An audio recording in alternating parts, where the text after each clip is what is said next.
Hi ನಮಸ್ತೆ ಎಲ್ಲರಿಗೂ ಯಶಾಯು ಆಯುರ್ವೇದ ಚಾನಲ್ಗೆ ಸ್ವಾಗತ. ಈ ದಿನ ನೀವು ನೋಡ್ತಿದ್ದೀರಾ, ಇಲ್ಲಿ ನಾನು ಮನೆಯಲ್ಲೇ ಯಾವ ಥರ ಒಂದು ಟೂತ್ ಪೇಸ್ಟ್ ಅಥವಾ ಟೂತ್ ಪೌಡರ್ನ ನಾವು ಮಾಡ್ಕೋಬೋದು ಅನ್ನೋದನ್ನು ಹೇಳ್ಕೊಡ್ತಾ ಇದ್ದೀನಿ. ಮೊದಲಿಗೆ ಬೇಕಾಗಿರೋದು ನಮಗೆ ತ್ರಿಫಲ ಚೂರ್ಣ 1 ಟೇಬಲ್ ಸ್ಪೂನು, ಆಮ್ಲ ಚೂರ್ಣ ಅಂದರೆ ನೆಲ್ಲಿಕಾಯಿ ಪುಡಿ ಇದು ಬಂದು ಅರ್ಧ ಸ್ಪೂನ್ ತಗೋಬೇಕು. ಅದಾದಮೇಲೆ ಒಂದು 1/4 ಟೀ ಸ್ಪೂನಷ್ಟು ಅರಿಶಿನ ತಗೋಬೇಕು. ಒಂದು 5ರಿಂದ 6 ಪಿಂಚು ಸಾಲ್ಟ್ ಉಪ್ಪು, ಆಮೇಲೆ 2 ಟೇಬಲ್ ಸ್ಪೂನಷ್ಟು ಎಳ್ಳೆಣ್ಣೆ ತಗೋಬೇಕು. ಲಾಸ್ಟಲ್ಲಿ ಮೇಯ್ನಾಗಿ ಬೇಕಾಗಿರೋದು ಪೊಟ್ಯಾಶ್ ಏಲಮ್ ಅಂತ ಫಿಟ್ಕರಿ ಅಂತ ಬರುತ್ತೆ, ಇದನ್ನು ತಗೋಬೇಕು.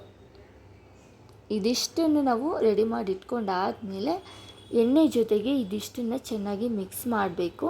ಇದು ಚೆನ್ನಾಗಿ ಮಿಕ್ಸ್ ಆದಮೇಲೆ ಇದನ್ನು ಒಂದು 5ರಿಂದ 10 ನಿಮಿಷ ಬಿಡಬೇಕು. ಏಕೆಂದರೆ ಇದು ಪೊಟ್ಯಾಶ್ ಏಲಮ್ ಇರುತ್ತಲ್ಲ, ಅದು ಸ್ವಲ್ಪ ಹಾರ್ಡ್ ಇರುತ್ತೆ, ಸ್ವಲ್ಪ ಸಾಫ್ಟ್ ಆಗಬೇಕು, ಅದರಿಂದ ಬಿಡಬೇಕು ಒಂದು 5 to 10 ಮಿನಿಟ್ಸು. ಇದಾದಮೇಲೆ ನಾವು ಇದನ್ನು ಆರಾಮಾಗಿ ಪೇಸ್ಟ್ ಥರನೇ ಯೂಸ್ ಮಾಡ್ಕೋಬೋದು ಎವ್ರಿಡೇ, ಏನು ಪ್ರಾಬ್ಲಮ್ ಇರಲ್ಲ.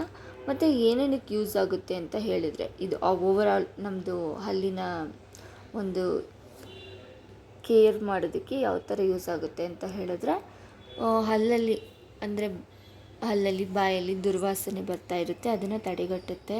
ಹಾಗೆ ಗಮ್ ಅಂದರೆ ಒಸಡಿನ ಪ್ರಾಬ್ಲಮ್ಸ್ ಇದ್ದರೆ ಅದನ್ನು ಕೂಡ ಇದು ತಡೆಗಟ್ಟುತ್ತೆ.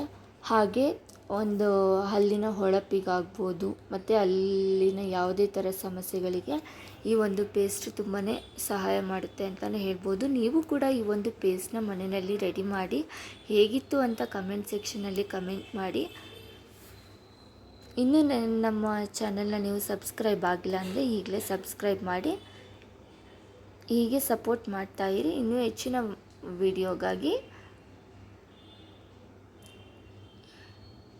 ನೆಕ್ಸ್ಟ್ ವಿಡಿಯೋದಲ್ಲಿ ಸಿಗೋಣ.